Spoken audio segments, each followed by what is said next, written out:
దళిత క్రైస్తవ అని చెప్తున్నాడు. అసలు దళిత క్రైస్తవ ఏందండి? అదొక పెద్ద బూతు పదం.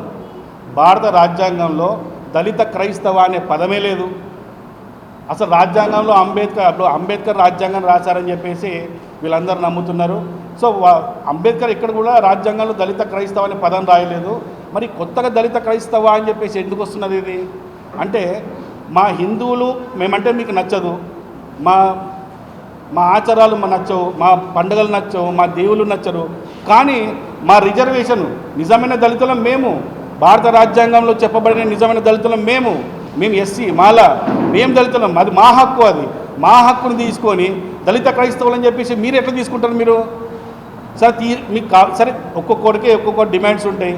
మీ డిమాండ్స్ ఏమంటే ఆ దళిత ఏలూరులో దళిత ఐక్యత అనే సంథింగ్ దళిత క్రైస్తవ ఏదో సభ పెట్టుకున్నావు, ఆ సభలో నీ డిమాండ్స్ ఏందో ప్రపంచానికి తెలియజేయు, ప్రభుత్వానికి తెలియజేయు, ప్రజలకు తెలియజేయు, అంతే తప్పించి నీ నాలుగ కోసి పవన్ కళ్యాణ్కి పంపిస్తా అరే హమారా ప్రసాద్ పంది ఏం చెప్పాలనుకుంటుండు వీడు జడ్జా లేకపోతే లాయరా లేకపోతే ఎవడు అసలు వీడు?